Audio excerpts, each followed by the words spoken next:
very good afternoon to you all. Today we are here for a very important program.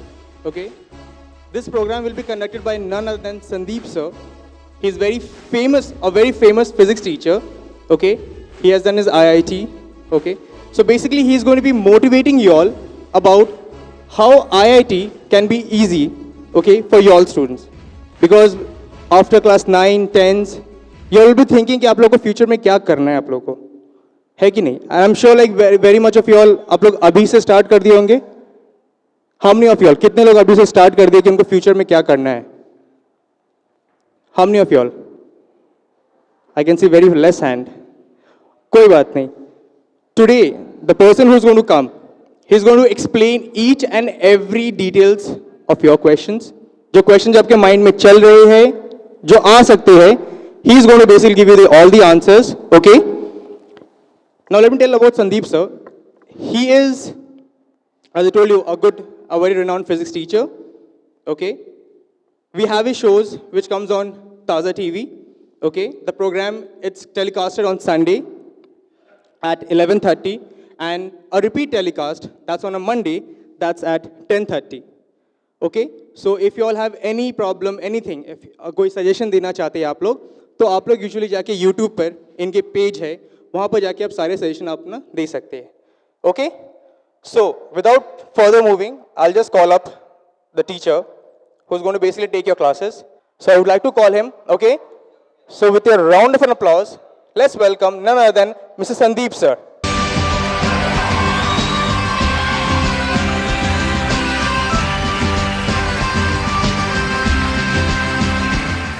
सबसे पहले मैं ये thanks बोलना चाहूँगा स्कूल मैनेजमेंट को, जिन्होंने इस तरह के सेमिनार को कंडक्ट करने के लिए परमिशन दी. तो देखिए, सबसे पहले मेरे ख्याल से आप लोग जितने लोग बैठे हो, तो आप लोगों को पता होगा कि आज हम लोग क्या करने वाले हैं.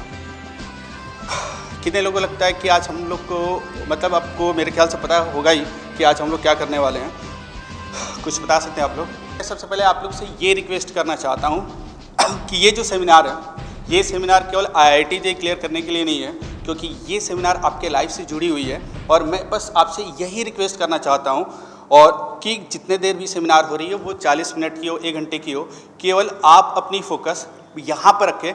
और किसी तरह की भी डाउट हो, आप इस सेमिनार के बाद आप उससे पूछ सकते हैं, इंटरेक्ट कर सकते हैं. मैंने कहा ना कि आपके स्कूल के बारे में मैंने बहुत कुछ सुना है, और मैं चाहता हूँ कि उसी तरह की रिस्पॉन्स मेरे पास आनी चाहिए.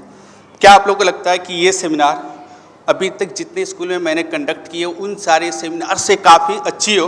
तो आपका इसमें कंट्रीब्यूशन बहुत ज़्यादा होना चाहिए. क्या आप कंट्रीब्यूशन के लिए तैयार हो या नहीं हो? यस और नो? नहीं सुनाई दे रहा. यस और नो? केवल 1-2 लोग ही मोटिवेशन लेवल दिखा रहे हैं. कम से कम मैं चाह रहा था कि आप जितने हो सब उनका साथ दें. वो बेचारे अकेले पड़ गए थे, तो चलिए उनको अकेले नहीं छोड़ते हैं. आप लोग कम से कम उनका साथ दीजिए, जो बेचारे अकेले चिल्ला रहे थे. इसलिए आप उनका साथ दोगे कि नहीं दोगे? यस और नो? हाँ, ये बात हुई. तो चलिए देखिए, सबसे पहले मैं आपको बताना चाहता हूँ कि साइंस को लेकर कितने लोग बहुत ही इंटरेस्टिंग हैं. कितने लोग? एक बार हाथ उठाइए जो फ्यूचर में चाहते हैं, साइंस को लेकर बहुत कुछ करना चाहते हैं. ठीक है, आप सर, आप बता सकते हो कि साइंस को लेकर आप इतने इंटरेस्ट क्यों हो? आपको इतनी इंटरेस्ट क्यों है? क्योंकि साइंस दुनिया को डिस्क्राइब करता है. ये आपने कहाँ से सुना? वो तो कोई कवि डिस्क्राइब करता है, कोई पोएट होता वो डिस्क्राइब करता है कि दुनिया क्या होती है. साइंस तो डिस्क्राइब नहीं करता. साइंस तो हम लोग को रियलिटी को समझाता है. और कुछ, इसलिए आप साइंस लेना चाहते हो? क्योंकि मैं बहुत क्यूरियस हूँ इसके बारे में. आप कितना क्यूरियस हो? इसके लिए क्या करना चाहते हो? इसके साथ मैं अपना पूरा फुल लाइफ बिताना चाहता हूँ. इसका मतलब आप शादी उदी करने वाले नहीं हो? नहीं, मैं एक्सपेरिमेंट करना चाहता हूँ. मैं कंटिन्यूसली एक्सपेरिमेंट करना चाहता हूँ इसके बाद. किस तरह के एक्सपेरिमेंट आप करना चाहते हो? कुछ जैसा कभी ना हुआ हो, कुछ इन्वेंशंस. आपके दिमाग में कुछ तो ऐसा होगा जो कभी ना हुआ हो. कुछ ऐसा जो आपके दिमाग में आया हो?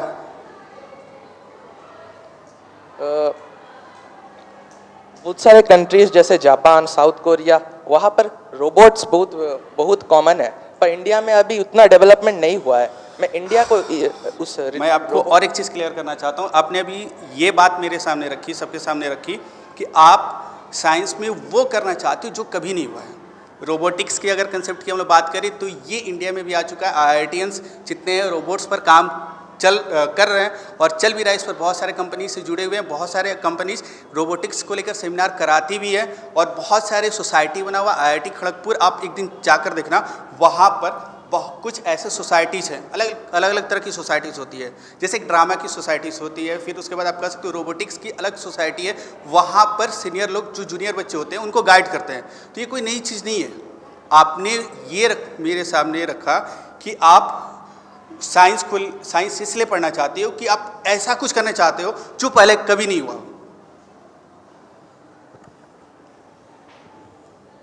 तो कुछ भी ऐसा जो आपको लगता हो कि अभी तक हुआ ही नहीं, ऐसा कोई आइडिया जो आपके दिमाग में आया हो।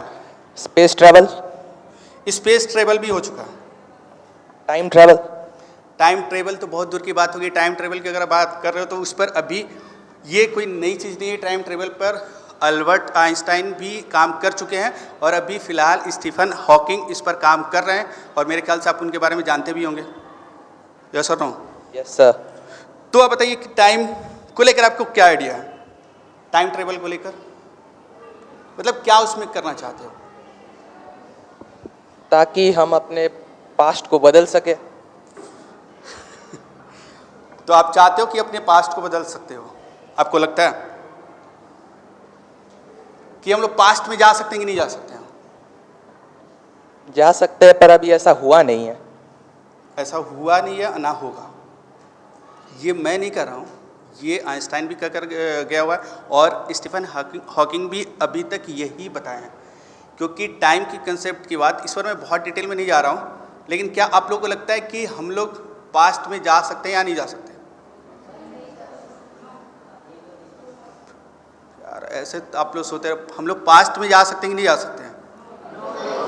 ठीक है, मैं आपको एक बहुत छोटा सा आपके इसी कंसेप्ट को लेकर एक बहुत छोटा सा एग्जांपल मैं बता रहा हूँ कि इसको स्टीफन हॉकिंग ने एक मॉडल दिया था टाइम कंसेप्ट को लेकर कि अगर किसी एक ट्रेन को अगर हम लोग स्पीड ऑफ लाइट से अगर अर्थ के अराउंड उसको हम लोग मूव कराएं, जो प्रैक्टिकली पॉसिबल नहीं है। क्योंकि आइंस्टाइन ने बताया था कि किसी भी पार्टिकल का स्पीड लाइट से क्या हो सकता है? कम होता है, उसके इक्वल नहीं हो सकता, उससे ज़्यादा नहीं हो सकता। तो कहने का मतलब ऐसा ही हम लोग वर्चुअल कंसेप्ट लेते हैं और ये मेरा कंसेप्ट नहीं है, ये स्टीफन हॉकिंग का कंसेप्ट है कि उनका ये कहना है कि अगर आप किसी एक ऐसा वर्चुअल ट्रेन बनाते हो जिसको हम लोग बाई एनी मीन्स किसी भी तरीके से अगर उसका स्पीड लाइट के स्पीड से कर दें और वो क्या होगा अर्थ के अराउंड वो जब वो घूमना शुरू करेगी तो कहने का मतलब एक अर्थ को मतलब पूरे अर्थ को उसको कंप्लीट करने में कितना टाइम लगना चाहिए? मेरे ख्याल से ये आप कैलकुलेट अभी नहीं कर पाओगे और ये कैलकुलेशन करके स्टीफन हॉकिंग ने बताया कि टोटल टाइम 7 सेकेंड लगता है। कितना टाइम लगेगा? तो आप फील करो कि उस तरह के वर्चुअल ट्रेन में बैठे हो और वर्चुअल ट्रेन में जब बैठे रहोगे और वो ट्रेन जब मूव कर रहा होगा पूरे अर्थ के अराउंड, सोच सकते हो स्पीड ऑफ लाइट कितनी बहुत यूज होता है। कितना होता है? बहुत सही। और आप सोच सकते हो कि कितनी ह्यूज अमाउंट की वेलोसिटी है और इतने वेलोसिटी के साथ अगर वो ट्रेन मूव करना शुरू किया तो आप 7 सेकेंड में आप पूरी अर्थ को कंप्लीट कर सकते हो उस ट्रेन के थ्रू। अगर सोचो आप उस ट्रेन में बैठे हो और जो बंदा अर्थ पर है या जो इंसान अर्थ पर है और आप ट्रेन में हो तो आप दोनों के बीच में एक टाइम का डिफरेंस आएगा। क्या टाइम का डिफरेंस आएगा? जब आप एक कंप्लीट अर्थ को रोटेट कर लेते हो उस इंस्टेंट आपके लिए टाइम कितना आगे जाता है? क्योंकि टाइम किसी के लिए नहीं रुकता है। टाइम क्या होगा? ये ऐसा फिनोमेनन है जो कंटिन्यूअस क्या होगा? मूव करते रहेगा। तो आप ये बता सकते हो कि अगर आप पूरे उस ट्रेन में एक बार कंप्लीट रोटेशन में कितना टाइम स्पेंड किए हो? सुनाई नहीं दे रहा, कितना टाइम? और आपको पता है जब आप अगर उस इंस्टेंट जब आप पूरा सर्कल कंप्लीट करते हो और जब आप अर्थ पर आओगे तो पता है कि उस समय कितना टाइम स्पेंड हो चुका होगा अर्थ के लोगों के लिए? 1 डे नहीं हुआ होगा, करीब 100 साल। आप इमेजिन नहीं कर सकते हो कि टाइम का कंसेप्ट कितनी इंटरेस्टिंग है कि जिस समय आपके लिए टाइम आगे ट्रेवल किया, क्योंकि टाइम सबके रिस्पेक्ट में क्या हो रहा, ट्रेवल कर रहा, टाइम कभी रुकने वाला नहीं है। तो टाइम अगर ट्रेवल किया तो अगर 7 सेकंड में वो एक बार रोटेट करा अर्थ को, आप उस ट्रेन के अंदर हो, लेकिन जब अर्थ वाला इंसान उसी 7 सेकंड में वो कितना समय बिता चुका होगा, उसके लिए टाइम कितना आगे जा चुका होगा, करीब 100 साल। तो अगर आपको, मैं फिर से आपसे वही क्वेश्चन रिपीट करना चाहता हूँ कि टाइम का कंसेप्ट कि हम लोग फ्यूचर में जा सकते हैं, अभी तक जितना एक्सपेरिमेंट हुआ है हम लोग फ्यूचर में जा सकते हैं अगर ऐसा ट्रेन बनाए, लेकिन इस तरह का ट्रेन बनाना इम्पॉसिबल है, क्योंकि किसी भी पार्टिकल को, किसी भी मास को हम लोग कभी भी वेलोसिटी ऑफ लाइट तक उसको पहुंचा नहीं सकते हैं।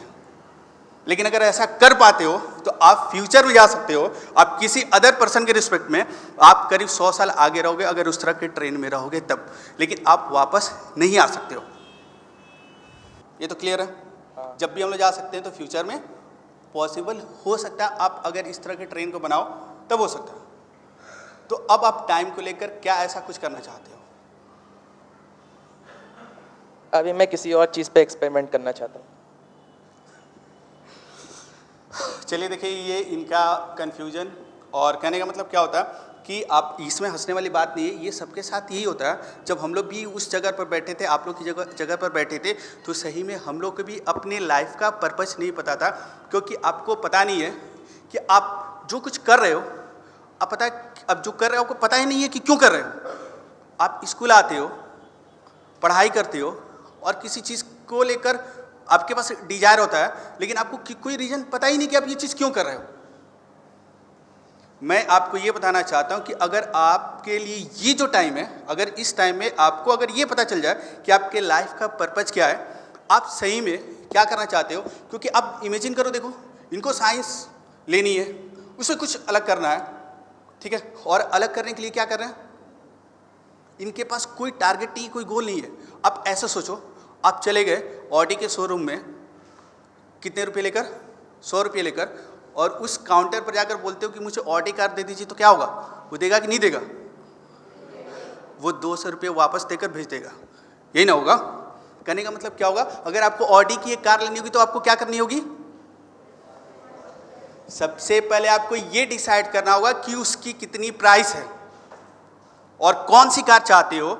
और जब तक ये डिसाइड नहीं करोगे तब तक आप उस कार को खरीद नहीं सकते हो। तो उसी तरह आपका यही हाल है कि आप करते जा रहे हो, लेकिन आपको पता ही नहीं है कि आप ये चीज क्यों कर रहे हो। कितने लोगों को लगता है कि आप जो कुछ कर रहे हो आपको पता है कि आप क्यों कर रहे हो? कोई भी?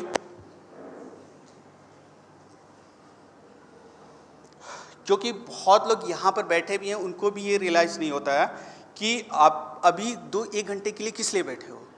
अगर सही मैं बता रहा हूँ कि आप जो कुछ लाइफ में करना चाहते हो, अगर कुछ देर के लिए उन सब चीज़ों के बारे में आप अगर सोचो कि आपके लाइफ का पर्पस क्या है, आप एक्चुअली क्या चाहते हो अपने लाइफ से, तो आप देखना कि आप जिस फील्ड में रहोगे उसमें बहुत आगे चल जाओगे। एक सिंपल सी कहानी मैं बता रहा हूँ, कहानी नहीं, ऐसे हम लोग की लाइफ, मतलब आप कह सकते हो कि हम लोग की लाइफ, या अगर हम लोग कहें तो पूरी दुनिया को आप 2 कैटेगरी में डिवाइड कर सकते हो।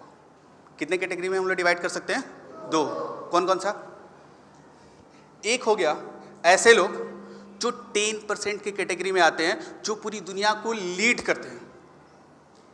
एक कैटेगरी हम लोग ये अलग कर दिए, और एक कैटेगरी ऐसी होती है जिसमें 90% लोग आते हैं, और ये 90% उन 10% लोगों का क्या करते हैं, उनके पीछे पीछे चलते हैं, उनको फॉलो करते हैं। लेकिन क्या आपको पता है कि ये 90% इन लोगों की हालत ऐसी क्यों होती है? मैं आपको एक कहानी, एक बहुत ही सिंपल सा एग्जांपल दे रहा हूँ जो हम लोग के लाइफ से ही रिलेटेड है। आप सोचो क्या होता है कि जब आप पढ़ाई करना शुरू करते हो, पढ़ाई करते समय क्या होता है कि हम लोग को खुद ही नहीं पता होता कि हम लोग को क्या करना है। आप ऐसे इमेजिन करो कि जब आप बहुत छोटे होते हो तो क्या होता है, जब आप क्लास 4 या 5 में होते हो तो घर वाले क्या, आप जब बहुत अच्छे रिजल्ट लेकर आते हो तो घर वाले क्या बोलते हैं, बहुत खुश होते हैं, सेलिब्रेट करते हैं। प्लस क्या होता है, जो अगल बगल वाले हैं वो भी खुश होते हैं, और वहीं से आपकी लाइफ वो डिसाइड करना शुरू कर देते हैं कि आपको फ्यूचर में क्या करनी है। कैसे? जैसे आपने मार्कशीट दिखाई तो बगल वाले अंकल क्या बोले, बेटा तुमने बहुत अच्छा नंबर लेकर आया है, तुम पक्का डॉक्टर बनोगे, इंजीनियर बनोगे। क्या बनोगे? Doctor, engineer. उस दिन से आपकी पूरी लाइफ आपने नहीं डिसाइड की, आपके पड़ोस वाले अंकल ने डिसाइड कर दी कि आपको फ्यूचर में क्या बनना है। और उस समय आपको ये फील होने लगता है कि नहीं, मेरे लाइफ का टारगेट या गोल क्या है कि हमको पढ़ाई करनी है, अच्छे नंबर्स लाने हैं, और लाकर फिर क्या करना? डॉक्टर, नहीं तो इंजीनियर, नहीं तो सीए बनना है। ये ना कर सकते हो तो वो अब सोचो क्या होता है। और देखिए कैसे हम लोग की ये प्रोसेस चलती है। फिर जब हम लोग क्लास 5 में होते हैं, क्लास 5 में क्या होता है, फिर उसी तरह की सिचुएशन आती है। आप बहुत खुश होते हो क्योंकि आपकी लाइफ को कंट्रोल कौन कर रहा है? एक्सटर्नल सोर्स, आपके आस पड़ोस वाले लोग कंट्रोल कर रहे हैं, क्योंकि आप उनको प्रूफ करने के लिए, उनके रिवार्ड को पाने के लिए, उनको खुश करने के लिए आप फिर क्या करते हो? बहुत मेहनत करते हो, बहुत मेहनत करते हो। क्लास 5 में भी क्या होता है? बहुत अच्छे नंबर लाते हो, फिर दौड़ कर आते हो, घर में दिखाते हो, अगल बगल वाले को क्या करते हो? मिठाई भी लेकर जाते हो। अंकल मैंने इस बार भी कितनी परसेंट लाई है? 90% लाई है। अंकल कहेंगे वाह बेटा, ये पेन मेरी तरफ से रखो, तुम पक्का क्या बनोगे? डॉक्टर, नहीं तो क्या बनोगे? इंजीनियर बनोगे। अरे बेटा तुम्हारी मैथ में तो 98 आई है, तुम तो बहुत इंटेलिजेंट हो, तुमको तो पक्का डॉक्टर या इंजीनियर बननी चाहिए। क्या होता है? उसके बाद हम लोग के पास जो ब्रेन होता है, जो माइंड होता है, वो ब्लॉक हो जाता है। क्यों ब्लॉक होता है? क्योंकि उन्होंने डिसाइड कर दिया, एक टैग लगा दिया हम लोग के अपने लाइफ के साथ कि हम लोग को फ्यूचर में क्या करनी है। फिर क्या होता है? और ये सोच केवल पड़ोस वालों की नहीं होती है, हम लोग के पेरेंट्स की भी होती है, क्योंकि वो भी उन्हीं चीज़ों को फॉलो करते हैं जो उनके साथ हुआ होता है। और फिर क्या होता है कि आप बहुत मेहनत करते हो, मेहनत करते करते जब आप क्लास 10 में होते हो तब क्या होता है? क्लास 10 में मम्मी पापा अब आपको बुलाते हैं और बुलाकर बहुत समझाते हैं कि देखो बेटा, ये तुम्हारी लाइफ की वो स्टेज है कि अगर तुमने सही से पढ़ाई नहीं की तो तुम कभी भी सक्सेसफुल नहीं हो सकते हो। केवल 1 साल अपनी ज़िंदगी का सही से दे दो, ये मैं गारंटी देता हूँ कि तुम बहुत सक्सेसफुल रहोगे। और आपको पापा बहुत ही मोटिवेट करते हैं, नहीं आप पढ़ने में बहुत अच्छे हो, आपको जितनी ट्यूशन चाहिए उतनी ट्यूशन हम प्रोवाइड करने के लिए तैयार हैं। और आप करते क्या हो? आप भी बहुत खुश हो जाते हो और मेहनत करना शुरू करते हो, पढ़ाई करना शुरू करते हो। और जैसे करना शुरू करते हो, करते करते क्या होता है कि आप क्लास 10 में भी बहुत अच्छे नंबर लेकर आते हो। होता है कि नहीं होता है? मान लो कि आप 98% लाए, उसके बाद क्या होता है? फिर मम्मी पापा बुलाते हैं, बेटा तुमने बहुत अच्छा किया, एकदम सही आ रहे हो। अब जब कभी आपने पूछा अपने पापा से कि मैंने तो क्लास 10 पास कर ली, बहुत अच्छे नंबर लेकर आ गए, तो क्या मेरी ज़िंदगी बदली कि नहीं बदली? फिर पापा क्या बोलेंगे? नहीं बेटा, और 2 साल, अपने लाइफ का 2 साल और दे दो, मैं ये कहता हूँ तुम्हारी ज़िंदगी बदल जाएगी और तुम हमेशा क्या रहोगे? खुश रहोगे। और फिर आप करते क्या हो? बहुत मेहनत करते हो, बहुत मेहनत करते हो, क्लास 12 भी बहुत अच्छे नंबर से पास करते हो। फिर क्या होता है? जैसे ही पास करते हो और किसी इंजीनियरिंग कॉलेज में सिलेक्शन हो जाती है तो पापा फिर खुश हो जाते हैं, मम्मी पापा फिर बुलाते हैं और फिर आपसे कहते हैं बेटा अब तुम क्या हो गए? बोल नहीं रहे, आप तो सक्सेसफुल नहीं हो गए। अभी भी आपको कितनी मेहनत करनी होगी? मान लो कि आप इंजीनियर बनने वाले हो, मान लो आपको आईआईटी में ही सिलेक्शन होगी, आप आईआईटीएन बनने वाले हो, और तो वहाँ पर पापा ये नहीं बोलते हैं कि अब आपकी ज़िंदगी बदल गई। फिर वहाँ बोलते हैं बेटा कुछ और 4 साल और मेहनत करो और किसी अच्छे कंपनी में, इन्फोसिस हो, गूगल हो, इन सब कंपनी में, या फेसबुक हो, अगर उसमें आपको नौकरी मिलती है, जॉब मिलती है, तो आपकी लाइफ क्या होगी? सेटल्ड हो जाएगी और आप क्या होगे? सक्सेसफुल हो जाओगे। फिर क्या होता है? उसके बाद आप क्या करते हो बताओ? कि 4 साल बहुत मेहनत करते हैं। और इस प्रोसेस को बहुत ध्यान से समझिएगा क्या हो रहा है। मतलब बचपन से लेकर अभी हम लोग किस स्टेज पर आ चुके हैं? जब हम लोग किसी आईआईटी कॉलेज या किसी भी इंजीनियरिंग कॉलेज से आप इंजीनियरिंग कर रहे होते हो, या किसी मेडिकल कॉलेज से एमबीबीएस कर रहे होते हो, तो उस समय भी क्या होता है? 4 साल बहुत मेहनत करते हो और 4th ईयर में जाते जाते क्या होता है कि कैंपसिंग होती है। कैंपसिंग के बारे में मेरे ख्याल से कुछ लोगों को पता तो होगा ना, कि बहुत सारी कंपनियां कॉलेज में आती है और वहाँ से आपको सिलेक्ट करके ले जाती है 4th ईयर में, और आपने बहुत मेहनत की और किसी कंपनी में मान लो आपको जॉब लग गई। क्या करते हो? फिर मम्मी पापा बहुत खुश हो जाते हैं। फिर आप क्या करते हो? पार्टी भी देते हो अपने दोस्तों को, घर वाले भी देते हैं, और फिर क्या होता है, पापा को बोलते हो पापा अब मेरी लाइफ तो सेटल हो गई, अब मैं क्या करूं, अब तो मुझे कुछ करना नहीं होगा। तो पापा क्या बोलेंगे कि हाँ बेटा तुम बोल नहीं रहे, आप लोग सक्सेसफुल नहीं हुए। फिर वहां पापा आपसे क्या करेंगे, रिक्वेस्ट करेंगे बेटा और कितने दिन, 3 या 4 साल जिस कंपनी में आपका सिलेक्शन हुआ है बहुत अच्छी तरह से मेहनत करो और उस कंपनी के बड़े पोजीशन पर आपको क्या करना होगा, वहां पहुंचना होगा। अभी आप क्या हो, इस कंपनी में इस पोजीशन पर हो, लेकिन अब आपकी लाइफ की टारगेट क्या होनी चाहिए, बोल नहीं रहे आप लोग, क्या होनी चाहिए, अब उस कंपनी में आपको किसी टॉप पोजीशन पर रहनी होगी। फिर आप क्या करते हो, बहुत मेहनत करते हो, उस कंपनी के लिए बहुत काम करते हो, अपने अंदर जितने भी जुनून होते हैं, जो कुछ भी करना होता है उस कंपनी के लिए करते हो, दिन रात बहुत मेहनत करते हो और सच में एक दिन सक्सेसफुल हो जाते हो। और क्या होता है, फिर आप उस कंपनी में जब जाते हो, ठीक है, और किसी बड़े पोजीशन आपको मिल जाती है, तब क्या होता है, उस दिन आप सक्सेसफुल, बोल नहीं रहे आप लोग, सक्सेसफुल होते हो कि नहीं होते हो? अब तो आप लोग जान ही चुके आंसर क्या हो, सक्सेसफुल नहीं होते। फिर पापा क्या कहते हैं, उस दिन आप सक्सेसफुल होते हो, ऐसा नहीं कि नहीं होते हो, क्योंकि अब पूरी दुनिया की नज़र में आप सक्सेसफुल हो, क्योंकि आपके पास उस समय क्या होगा, दुनिया की वो सारी खुशियाँ होंगी, मतलब जो भी मटेरियलिस्टिक चीज़ें होंगी, गाड़ी हो, बंगला हो, सब कुछ हो, वो सारी चीज़ें आपके पास होगी। लेकिन उस दिन, उसके बाद क्या होगा, फिर आपको पापा कहेंगे बेटा अब तुम बड़े हो चुके हो, उसके बाद वाली स्टेज क्या होगी, तुमने तो अच्छी पोजीशन पाली कंपनी में, अब क्या करना होगा, अब शादी कर लो। ठीक है, शादी के नाम पर देखो कुछ लोग खुश हो गए, तो क्या हो गया कि पापा ने बता दिया कि आपको शादी करनी, अब कर लिए। फिर क्या होता है, कुछ दिन के बाद जैसे जैसे टाइम जाने लगता है और जब आपके बच्चे हो जाते हैं, जब आप बड़े होते हो, और तब उसके बाद आपके लाइफ की टारगेट क्या होती है, उनको सही से पढ़ाना, किसी अच्छे स्कूल में एडमिशन दिलवाना, और उसके बाद क्या होता है, उसके बाद फिर जब आप और कुछ आगे जाते हो तो उनकी शादी की टेंशन होने लगती है, और फिर क्या करते हो, उनकी शादी कराते हो, और एक दिन ऐसा टाइम आता है जब आप अपने जीवन के लास्ट दिन में होते हो, जब बूढ़े हो चुके होते हो और जब बेड पर पड़े रहते हो, उस समय आपको पता है क्या रियलाइज होगा,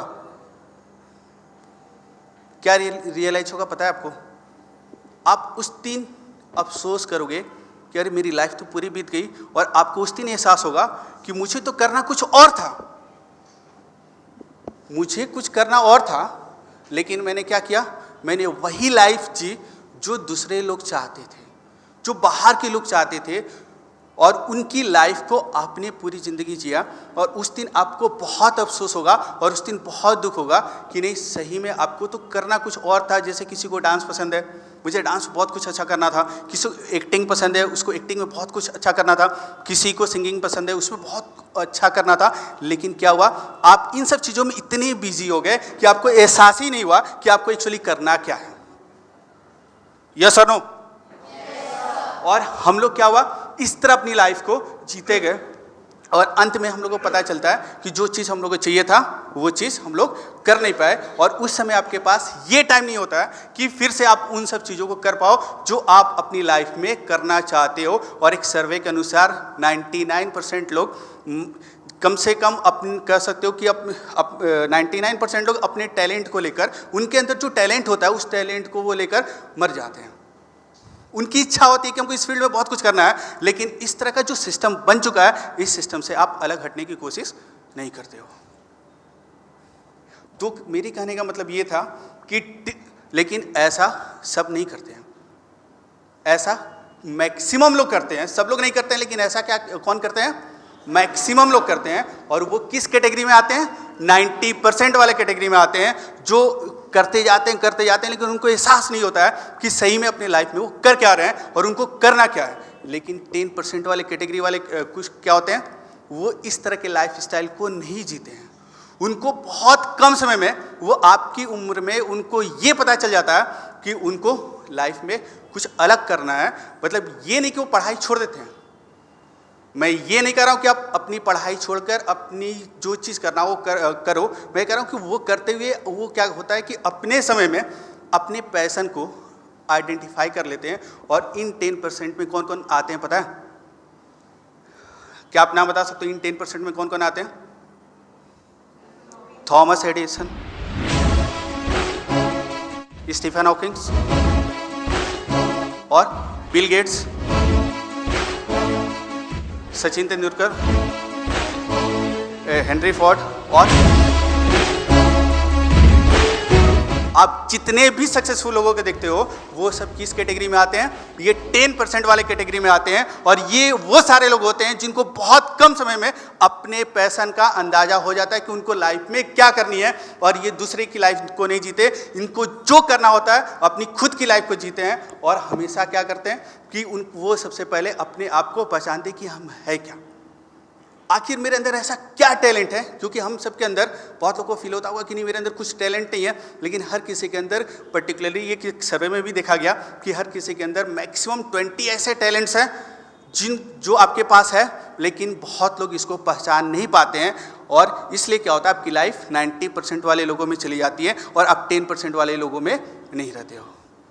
लेकिन मेरा कहने का मतलब ये नहीं कि आपको बिल गेट्स बनना है, धीरू भाई अंबानी बनना है। आपके पास भी ऐसा टैलेंट होगा क्योंकि आप यूनिक हो। जितने भी आप लोग यहाँ बैठे हो सब यूनिक हो, सबके पास कुछ ना कुछ ऐसा टैलेंट होगा जो इस दुनिया में कभी नहीं हुआ। क्योंकि उसने जो कहा कि मैं ऐसा कुछ करना चाहता हूँ जो पहले कभी नहीं हुआ, उसी तरह आपके पास भी वो सारे टैलेंट्स हैं कि आप भी कुछ अलग कर सकते हो, कि आप भी इस 10% वाले कैटेगरी में आ सकते हो। यस और नो?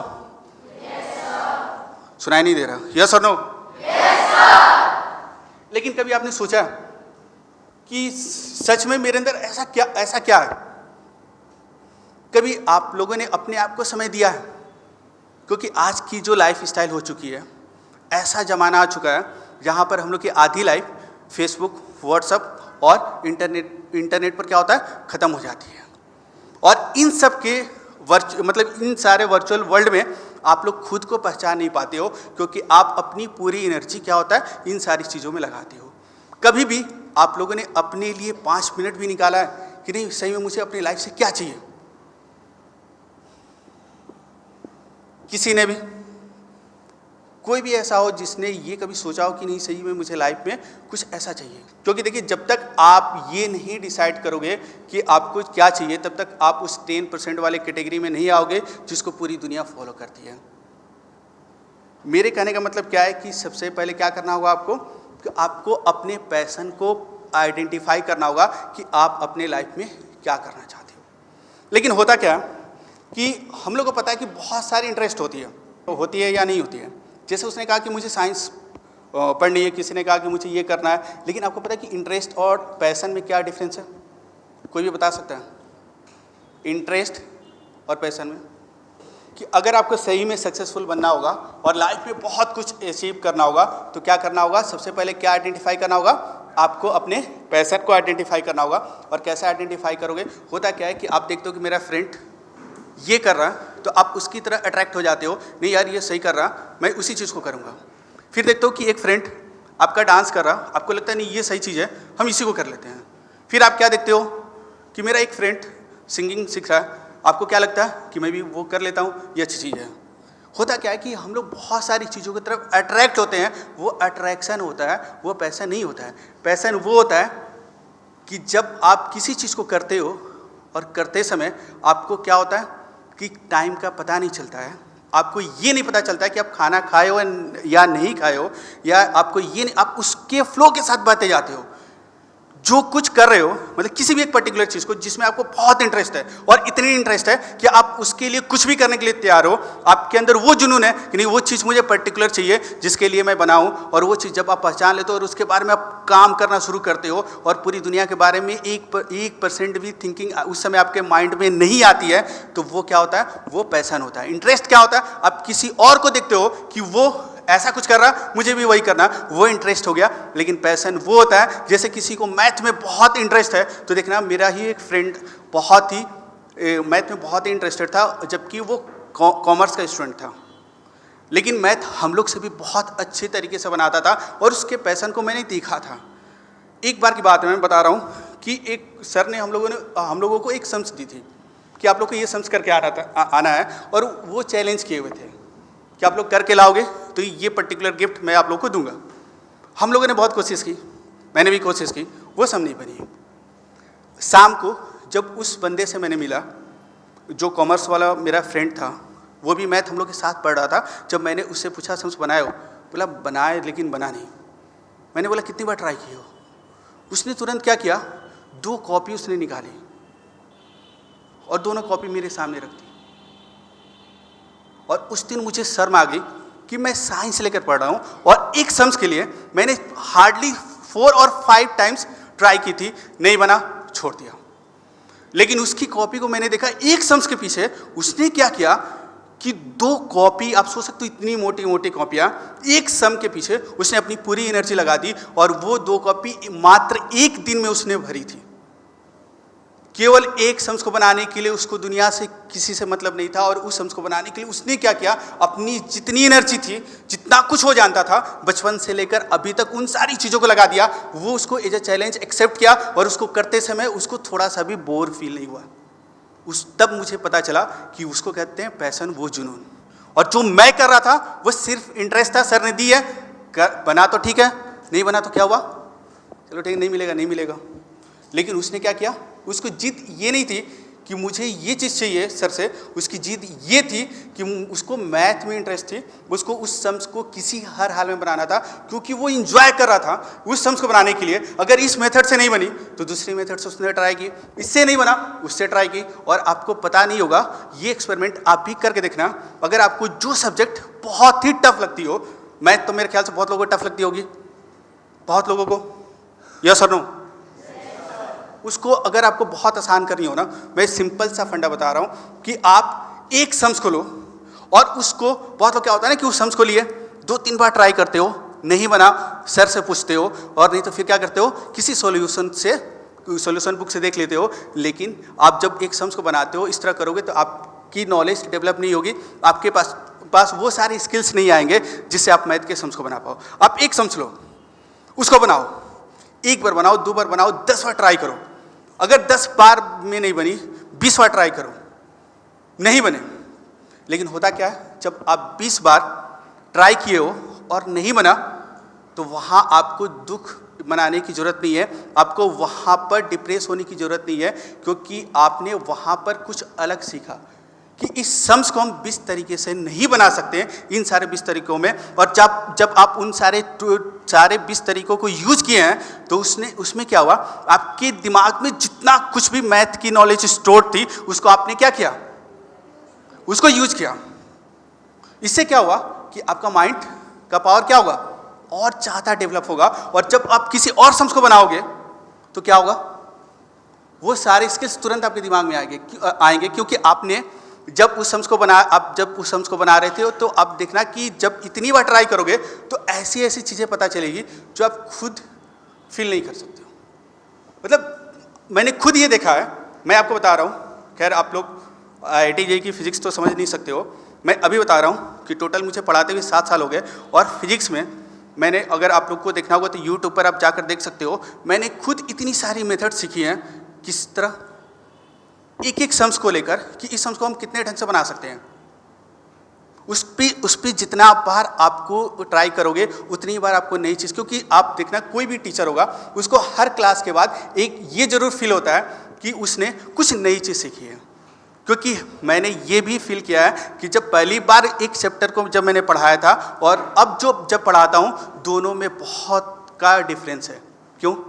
क्योंकि एक ही चीज़ को जब हम लोग रिपीट करते हैं तो वहाँ से बहुत चीज़ें बाहर निकलती है। तो मेरे कहने का मतलब क्या है कि अब जिस चीज़ को समझना चाहते हो, मैथ को बहुत अच्छा करना चाहते हो, तो उस चीज़ को सबसे पहले आप लिख दो कि मुझे ये चीज़ समझना है।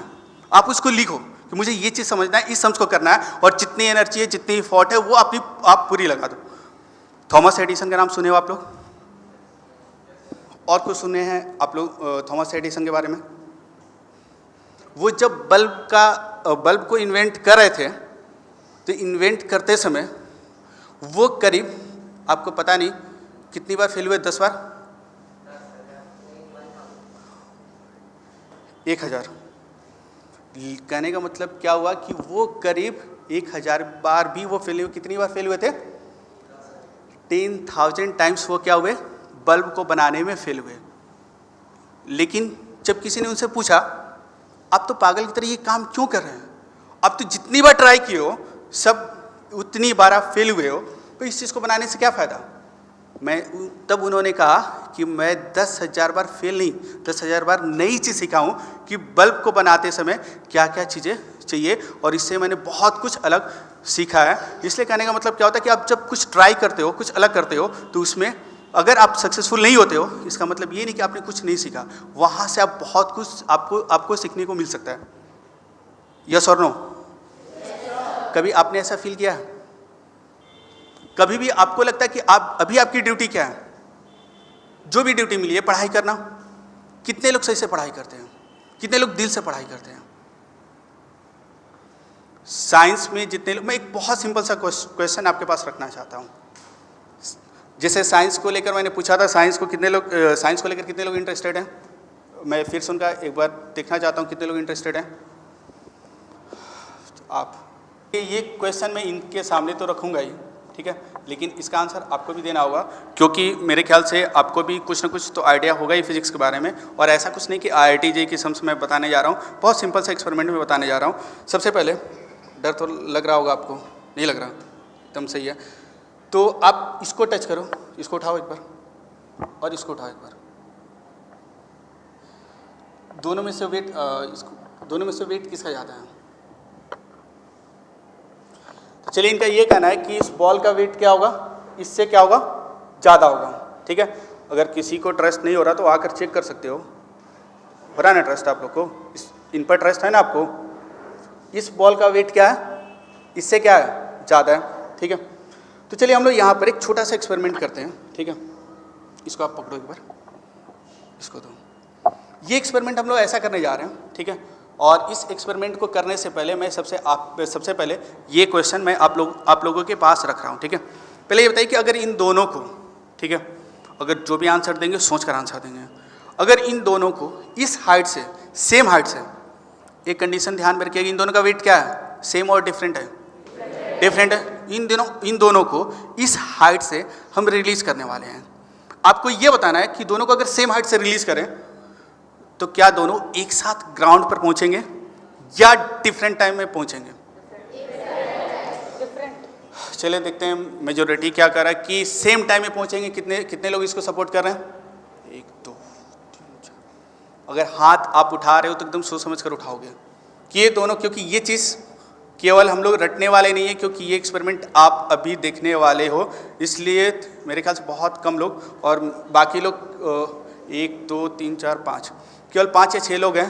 कुछ लोग तो हाथ ऐसे उठाए हुए हैं जिनको अपने पर पूरा कॉन्फिडेंस नहीं है, ऐसे रखे हैं कि सर को दिखे नहीं। अरे कम से कम आप ऐसे कर सकते हो, तुम सही है। टोटल 5 या 6 लोग हैं या 7 आप कह सकते हो, जिनका आंसर है कि दोनों क्या होगा, सेम टाइम में पहुंचेगा, ठीक है।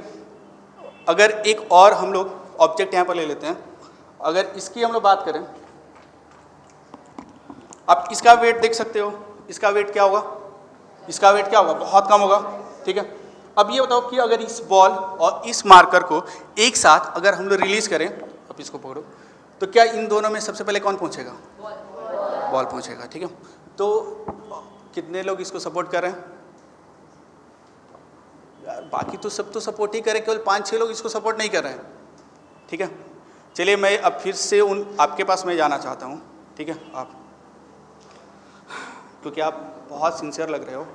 आप ये बताओ कि जब इस दोनों को छोड़ेंगे तो आपका आंसर क्या था कि ये दोनों क्या होगा, एक साथ पहुँचेगा, ठीक है। तो ऐसा पॉसिबल हो सकता है कभी भी? कभी नहीं हो सकता। इसका वेट क्या है, इसका वेट क्या है, इसका वेट, इसका मार्कर का कम, इसका वेट क्या है, चेक करके बताओ। चेक करने का तरीका इनका बहुत सही है। तो ये चेक कर चुके हैं, इसका वेट क्या है, ज़्यादा, और मार्कर का क्या है, कम है। तो जब इन दोनों को सेम हाइट से हम लोग छोड़ेंगे तो क्या होगा, दोनों डिफरेंट, जिसका वेट ज़्यादा होगा वो पहले पहुंचेगा। बोल नहीं रहो, यस और नो?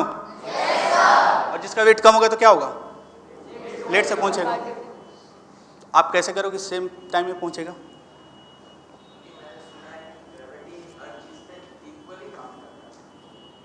ग्रेविटी तो इक्वली काम करता ही है, वो तो पता है, लेकिन ग्रेविटी से क्या मतलब है?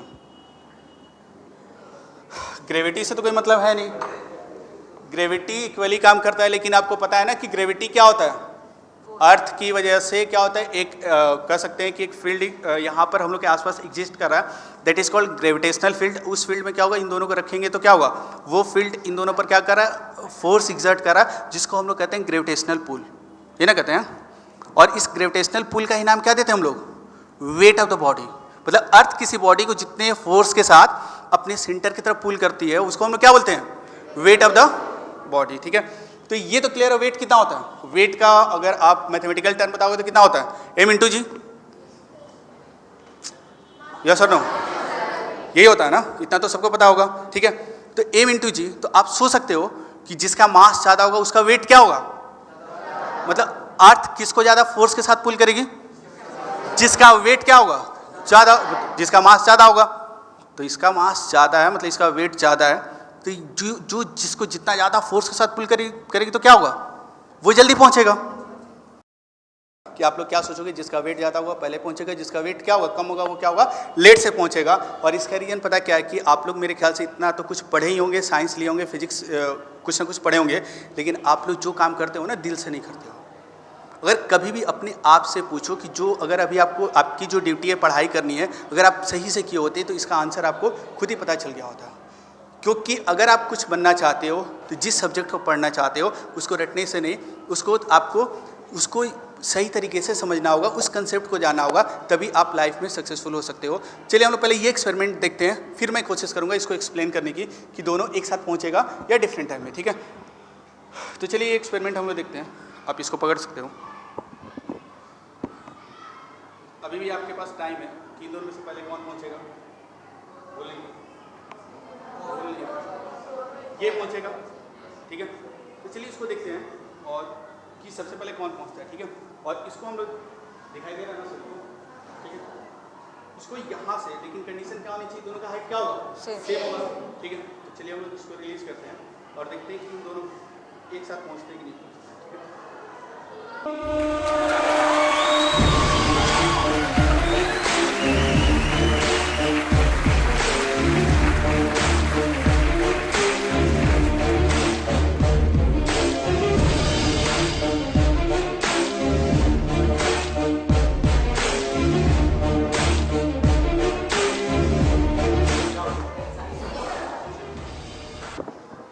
तो मेरे ख्याल से आपने देखा कि दोनों एक साथ पहुंचा कि नहीं पहुंचा, यस और नो?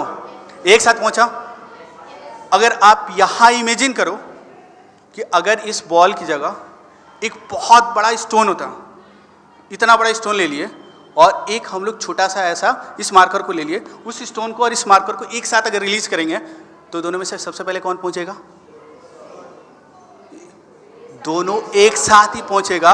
और पता है हम लोग क्या होता है कि होता क्या है कि जब आप लोग पढ़ाई करते हो तो किसी चीज़ को लेकर आप अपने अनुसार एक लॉजिकल थिंकिंग डेवलप करते हो जो एक्चुअल फिजिक्स से डिफरेंट होता है। इसलिए आपको क्या करना होगा कि जब भी आप कुछ भी पढ़ाई करोगे तो पहले उसको सही से पढ़ो। अब मैं आपको बता रहा हूँ कि आप स्टोन और एक इस मार्कर को भी रिलीज करोगे तो दोनों क्या होगा, एक साथ पहुँचेगा। क्यों, चलिए इसका रीजन मैं बता रहा हूँ। ठीक है, पहले बोलिए। पेपर भी तो पेपर पे नहीं सही, पेपर मास कम है बट पेपर धीरे होता है। चलिए इनका भी कहना सही है कि इनका ये कहना है कि अगर हम यही एक्सपेरिमेंट अगर इस बॉल और पेपर के साथ करेंगे तो बॉल क्या होगा, सबसे पहले पहुंचेगा। ये तो सही है, ये तो ट्रू है। ठीक है, लेकिन देखिए यहाँ पर हम लोग को एक कंडीशन लेके चलना होगा कि ये जो एक्सपेरिमेंट कर रहे हैं पहली कंडीशन क्या होगी कि हम लोग near to the earth surface करेंगे। मतलब इसको अगर आप एक माउंटेन के हाइट से ये एक्सपेरिमेंट करोगे तो कभी भी ट्रू नहीं होगा। दूसरी कंडीशन क्या होगा कि जब ये एक्सपेरिमेंट आप करोगे तो आपको ये ध्यान में रखना होगा कि हम लोग एयर रेजिस्टेंस को कंसिडर नहीं करते हैं और इस हॉल में एयर रेजिस्टेंस लगभग नेग्लिजिबल है इन दोनों ऑब्जेक्ट के लिए, क्योंकि इनका एरिया क्या है, बहुत ही कम है। लेकिन जब आप पेपर लेते हो तो पेपर को रिलीज करते हैं तो वो उस पर वेट तो लगता ही है, लेकिन उसके साथ साथ क्या लगता है, एयर की वजह से एक एयर रेजिस्टेंस लगता है जो उसके टाइम को कम कर देता है। इसलिए ये एक्सपेरिमेंट आपका कहना एकदम सही है कि आप पेपर से करते हो और इस बॉल के साथ करते हो तो पेपर लेट से पहुंचेगा, क्योंकि वहां एयर रेजिस्टेंस इफेक्टिव हो जाता है। इन दोनों पर लग रहा है, लेकिन दोनों पर लगभग क्या होगा, लगभग क्या होगा, सेम अमाउंट का एयर रेजिस्टेंस एक्ट करता है। ठीक है, लेकिन सबसे इंटरेस्टिंग फैक्ट क्या था कि हर बॉडी का वेट क्या होता है, अलग अलग होता है, लेकिन क्या होता है, सब एक हाइट से रिलीज करोगे तो दोनों क्या होता है, एक ही साथ पहुंचता है। ऐसा क्यों होता है, कोई भी इसका रीजन बता सकता है, ऐसा क्यों होता है? तो चलिए देखते हैं इसको। अगर हम लोग ऐसे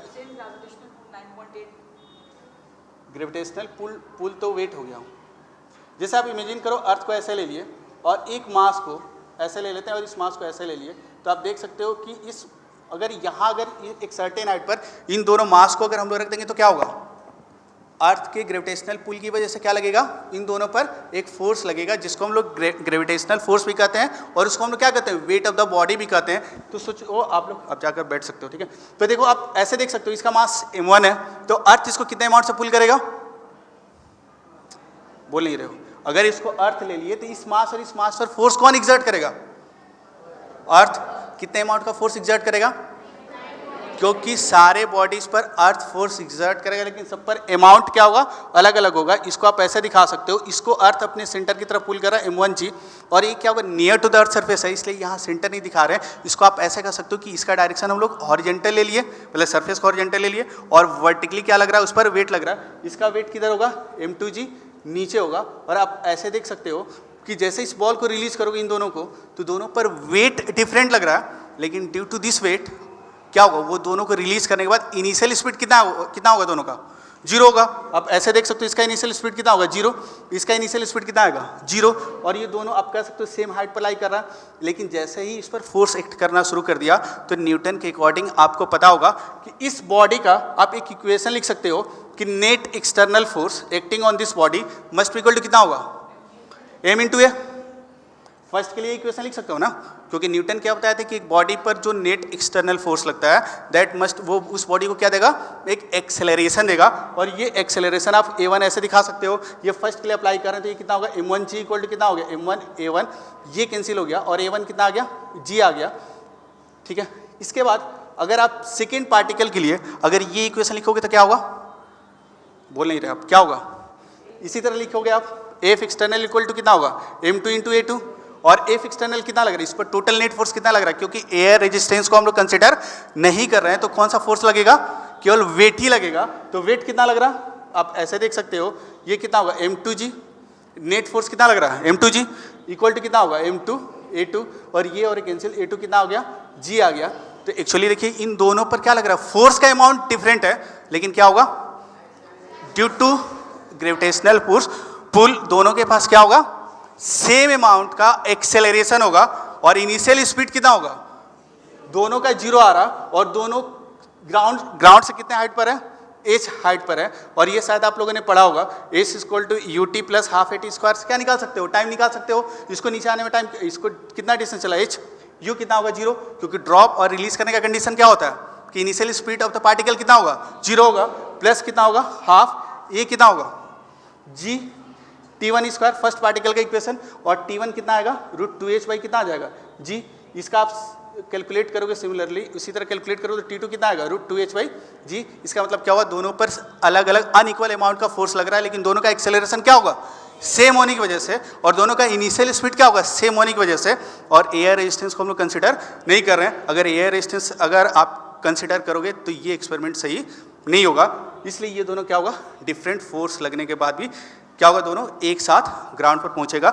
इसलिए मैं आपसे बस यही रिक्वेस्ट करना चाहता हूं, अब जो चीज़ करो दिल से करो, और जब करना शुरू करो ऐसा कि आपको पता ही नहीं चले कि आप किसी और के बारे में सोच रहे हो। बस मैं यही आपसे कहना चाहता हूं। और हम लोगों के पास टाइम बहुत कम है, इसलिए मैं ये चाहता हूं कि अगर आपको किसी भी तरह का डाउट हो अपने लाइफ से रिलेटेड, ठीक है, या फिजिक्स से रिलेटेड कुछ भी आप पूछ सकते हो। Can we actually make a black hole? Actually देखिए ब्लैक होल आपके कंसेप्ट से बहुत दूर की बात हो गई, क्योंकि देखिए ब्लैक होल के बारे में आपको सबसे पहले बहुत कुछ जाना होगा, ग्रेविटी के बारे में बहुत नॉलेज होनी चाहिए। क्या आप बता सकते हो ब्लैक होल का मतलब क्या होता है? You have been given the complete skeleton. Just fill up the form, the one which you particle आप नहीं कह सकते हो, एक मटेरियल कह सकते हो, एक ऑब्जेक्ट कह सकते हो कि इस यूनिवर्स में और इस ब्लैक होल के बारे में अभी तक रिसर्च कंप्लीट नहीं हुई है, इस पर चल रही है। ब्लैक होल क्या होता है कि ऐसा मटेरियल होता है, ऐसा ऑब्जेक्ट होता है जिसका ग्रेविटेशनल पुल क्या होता है, इतना ज़्यादा होता है कि उसके आसपास जितने भी ऑब्जेक्ट्स होता है उसको वो पुल कर लेता है, मतलब आप इस तरह कह सकते हो उसको निगल जाता है। और ग्रेविटेशनल पुल की बात आप कर रहे हो तो आप एक सिंपल सा एग्जांपल बताओ कि मून पर गैस नहीं होता, एयर नहीं होता, इन्वायरमेंट नहीं होता, क्यों? कम होता है तो गैस यूनिवर्स में इधर उधर हो जाता है। और कोई बता सकता है? मून पर इन्वायरमेंट नहीं होता, वहाँ एयर नहीं होता, ऑक्सीजन नहीं होता है और कोई गैसेस मॉलिक्यूल नहीं होता, क्यों? क्योंकि जब आप ब्लैक होल की बात कर रहे हो, बोलिए आप। क्योंकि अर्थ का जो ग्रेविटी है वो कैपेबल है सारे गैसेस को मतलब अर्थ की तरफ रखने का, लेकिन मून का ग्रेविटी बहुत कम है अर्थ के कंपेयर्ड, इसलिए वो उसको कैपेबल नहीं है गैसेस को मतलब अपने पास एक एटमॉस्फेयर बनाने के लिए। आखिर ऐसा क्यों होता है? ठीक है ग्रेविटी कम है लेकिन वो तो होल्ड करके रख सकता है। तो देखिए ब्लैक होल से पहले आपको इन सब चीज़ों को ग्रेविटी के बारे में जानना होगा। सबसे पहले मैं बता रहा हूँ कि मून पर एटमॉस्फेयर क्यों नहीं होता है। इसलिए नहीं होता है कि आप सोचो जितने भी गैसेस मॉलिक्यूल्स होते हैं और उनका स्पीड बहुत ज़्यादा होता है। आप ऐसे सोच सकते हो 5 किलोमीटर पर सेकेंड के आसपास होता है, वो ऑक्सीजन हो, हाइड्रोजन हो, इन सब एवरेज अगर हम लोग स्पीड उनका कैलकुलेट करें तो 5 किलोमीटर पर सेकेंड के आसपास होता है, जो बहुत लार्ज अमाउंट का वेलोसिटी होता है। और अर्थ का आप लोगों ने ये सुना होगा, इसका एक सर्टेन स्केप वेलोसिटी होता है। स्केप वेलोसिटी का मतलब क्या होता है कि किसी भी पार्टिकल को अर्थ से आप एक सर्टेन वेलोसिटी के साथ प्रोजेक्ट करो और वापस अर्थ पर नहीं आ पाए, उसी को हम क्या कहते हैं, उस प्लेनेट का, उस कह सकते हैं कि उस प्लेनेट का क्या होगा, उसका स्केप वेलोसिटी होगा। अर्थ का कितना होता है? 11.2 किलोमीटर पर सेकेंड। ठीक है, अगर इस स्पीड से आप किसी भी चीज़ को प्रोजेक्ट करोगे तो वो अर्थ के फील्ड में वापस या अर्थ पर नहीं आ पाएगा। इसीलिए हम लोग किसी चीज़ को ऊपर फेंकते हो तो क्या नीचे आता, क्यों? क्योंकि उसका स्पीड किससे कम होगा? स्केप वेलोसिटी से क्या होता है? कम होता है। और मून पर स्केप वेलोसिटी 2.5 किलोमीटर, ये एग्जैक्ट डेटा मुझे याद नहीं है लेकिन अप्रॉक्सीमेट 2.5 किलोमीटर पर सेकेंड के आसपास होता है। और गैस का स्पीड कितना होता है? आरएमएस स्पीड कितना होता है? 5 किलोमीटर पर सेकेंड के आसपास। उसका स्पीड उसके क्या होगा? स्केप वेलोसिटी से क्या होता है? ज़्यादा होता है, इसलिए उसके इससे क्या होता है? स्केप कर जाता है। इसीलिए मून किसी भी गैसियस मीडियम को होल्ड करके रख नहीं पाता है। और ब्लैक होल का स्केप वेलोसिटी ह्यूज अमाउंट का होता है, इवन लाइट भी उससे स्केप नहीं कर पाता है। वो भी एक प्लेनेट की तरह एक मटेरियल आप कह सकते हो, एक ऑब्जेक्ट है जहां पर क्या होगा कि इवन लाइट अगर इंटर करेगा, क्योंकि आप देखते हो कि लाइट यहां से आप मून को देख पाते, जैसे मान लो कि हम लोग अर्थ को देख पाते हैं, कि कैसे देख पाते हैं? इसका मतलब लाइट को ये होल्ड करके नहीं रख पा रहा। लाइट इस पर सन से आ रहा, उसको होल्ड करके नहीं रख पा रहा, क्यों? क्योंकि लाइट का स्पीड क्या होगा? इसके स्केप वेलोसिटी से बहुत ज़्यादा होगा। ठीक है, लेकिन ब्लैक होल का स्केप वेलोसिटी क्या होगा? बहुत ज़्यादा होगा। वहाँ पर लाइट आएगा तो उसको होल्ड करके रखेगा, उसको जाने नहीं देगा, इसलिए ब्लैक होल को हम लोग देख ही नहीं सकते। इसीलिए उसका नाम क्या होगा? ब्लैक होल रख दिया।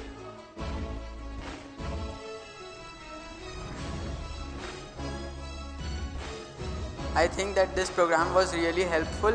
It has made my goal more clear and really cleared some of my doubts relating to physics. This seminar has motivated me a lot and cleared my doubts and related to physics, and actually I was scared of science. Now I think that yes, I can pursue science. It was a great interactive session with the students where they learned a lot about science that will help them in a long way to make their career in science and motivate them towards learning new things in science. It was an enriching experience for all the students. हम school की तरफ से ताज़ा TV के लिए बहुत आभारी हैं कि जो आज हमारे स्कूल में आए और विज्ञान की तरफ हमारे बच्चों का प्रोत्साहन बढ़ाया, क्योंकि हमने देखा है कि जो बच्चे हैं, जो पढ़ाया जाता है वो सीख लेते हैं, क्योंकि सोचते हैं कि उसको इम्तिहान में लिखना है, जबकि विज्ञान If you don't have the curiosity, then we cannot build a scientific brain, and that is our aim. And I think today's seminar has gone long way with this, and I am going to request Taza TV to do it once every year, so that new students coming up in senior classes are also sensitized to this, and we actually live up to building scientific brains and not teaching science only. Thank you.